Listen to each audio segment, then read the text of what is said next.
Hi Gianna, I'm going to give you instructions on how to collect data on the data collection sheet.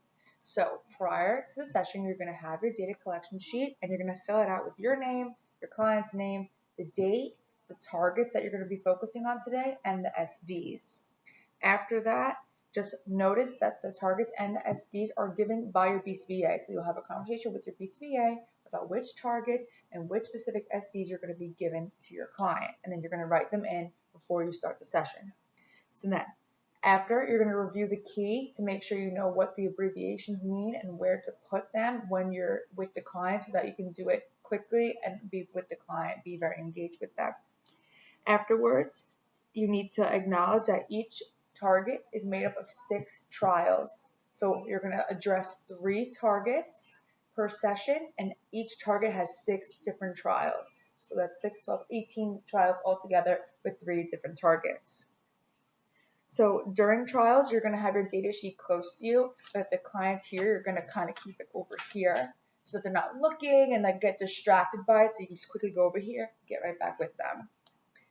Next, just after you establish attending with the child, make sure that they're focused, you're going to present the SD, and the client has to respond within 5 seconds of the presentation of the SD. If there's no response within 5 seconds of the presentation, that's scored as an incorrect. If they respond correctly after the 5 seconds, you could still score it as incorrect and then put L for late to show that even it was correct. We can't count it as correct because it was 5 seconds after. It was a delayed response, but we'll acknowledge that it was a late response.